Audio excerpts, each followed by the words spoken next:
అదిగో నేనొచ్చేసాను. నేను మీ శ్రావణి. చాలా రోజులైంది కదా! అవును. నాకొక విషయం గుర్తొచ్చింది. లేదు, నాకొక విషయం అనిపించింది. అది చెప్పాలనుకుంటున్నాను. నీలాగా నువ్వు ఉండడం ఎప్పుడు మానేస్తావు? నన్నెవరో చూస్తున్నారు. ఓకే. చూస్తే ఏమవుతుంది? వాళ్ళు నన్ను జడ్జ్ చేస్తారు. ఓకే. జడ్జ్ చేస్తే ఏమవుతుంది? అప్పుడు నీ గురించి నువ్వేమనుకుంటున్నావో ఆ ఒపీనియన్ మారిపోతుందా? అవును, మారిపోతుంది. ఎందుకంటే మనం మిగతా వాళ్ళ ఒపీనియన్స్కి ఎక్కువ ప్రియారిటీ ఇస్తున్నాం కాబట్టి. అన్ని విషయాల్లో అలా ఉండక్కర్లేదు కదా. మన విషయంలో మనమేమనుకుంటున్నామో అది ప్రియారిటీ అవ్వాలి.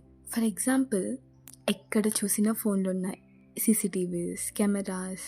ఎక్కడో ఒక చోట మనం రికార్డ్ అవుతాం కదా. If you are being our self, exactly. ఒక చిన్న పాప తనలా ఉంటుంది. నాకు ఏదైనా విషయం చాలా బాగా అనిపించింది అనుకో, కొంచెం సేపు అలానే చూస్తూ ఎంజాయ్ చేస్తాను, అర్థం చేసుకుంటాను. ఈ మూమెంట్ని దాచిపెట్టుకోవాలి, క్యాప్చర్ చేయాలి అని క్యాప్చర్ చేస్తాను. Then she stop being her self and became okay. మనల్ని ఎవరో చూస్తున్నారు అంటే మనం చాలా అలర్ట్ అవుతాం. Same thing happen here. She became alert and that looked artificial actually. చిన్నపిల్లలకి ఏం తెలుస్తుంది?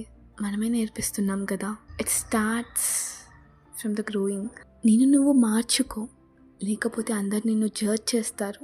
నీలాగా నువ్వు ఉండకు, అప్పుడు నీతో ఎవరూ ఉండరు. ఇంకా నేనెందుకు అసలు? నా ఒపీనియన్స్ ఎందుకు? నా థాట్స్ ఎందుకు? ఈ రూల్స్ అనేవి ఉండేవి లిమిట్స్ క్రాస్ చేయకుండా ఉండడానికి. మనకి బౌండరీస్ కాదు. Start being your self. Fly high to reach your dreams and goals.